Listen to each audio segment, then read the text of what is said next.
Oh, guys, need to make an important announcement or update regarding my conversion of a normal gasoline vehicle into a hybrid vehicle. A couple things occurred to me this morning when I was thinking about some of the problems I'm facing.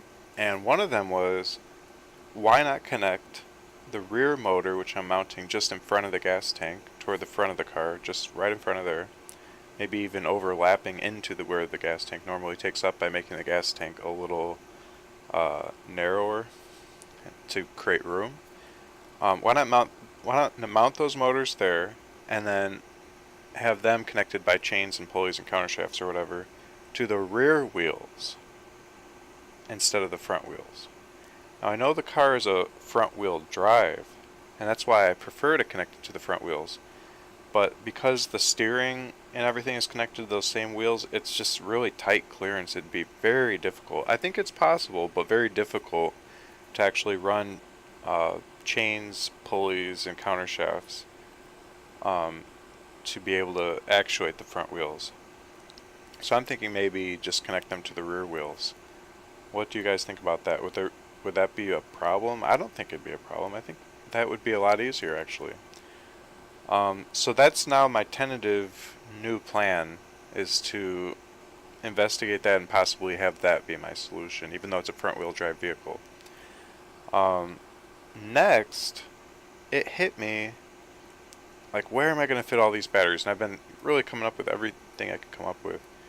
And one of the solutions was to build the batteries for the electric vehicle into the seats of the car. So I could put batteries inside the two front seats and the rear seats and the seat cushions. So instead of the seat cushions being this thick, they would just be like this thick, and I can make them inflatable cushions. Air cushions don't take up much space at all and provide tremendous cushioning, whereas foam cushions need to be real thick and they compress a lot when you sit down. So putting just a thin air cushion, you then open up all that space. You can fit a good amount of battery in a nice thick car seat. I mean, that's substantial. Two of those plus three more in the rear seats going all the way across, just by converting to an air seat cushion instead of the thick foam.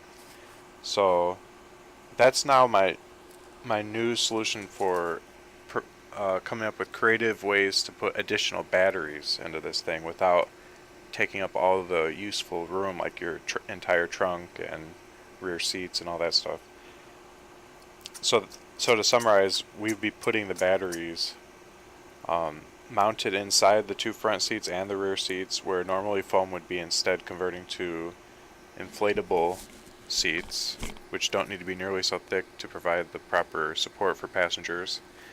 And then we were also going to put a ton of batteries in the floor pans, just lining the bottoms of them, a good thick layer, so you'd have less foot room. Who cares? Um, and then put a ton of batteries, possibly lining the underside of the floor pan as well, so inside the cab and underneath. And then obviously the ones on the inside of the cab would have to be just below the carpet, so we'd take the carpet out and then put it back in on top of. And then we would line the entire headliner with batteries between the headliner carpet, the felt stuff, and the roof.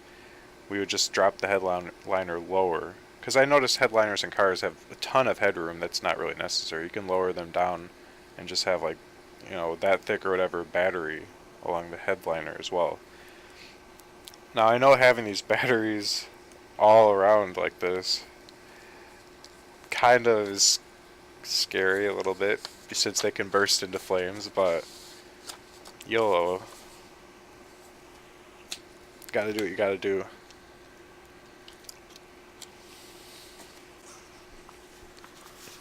Uh, One thing you could do, I guess, is coat all battery compartments with the flame retardant fabric over all battery cells, and then in addition to that, put some sheet metal over all battery cells, so that they become really compartmentalized, so that even if they burst into flame, there'd be no oxygen getting to them, or very limited oxygen preventing the flames, and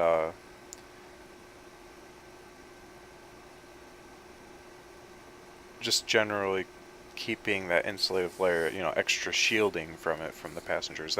Those things could be easily done. So, yeah. Even though we have batteries now all around the passengers, they're sitting on them, they're leaning against them, all this stuff. I think it can still be relatively safe just by taking those types of precautions.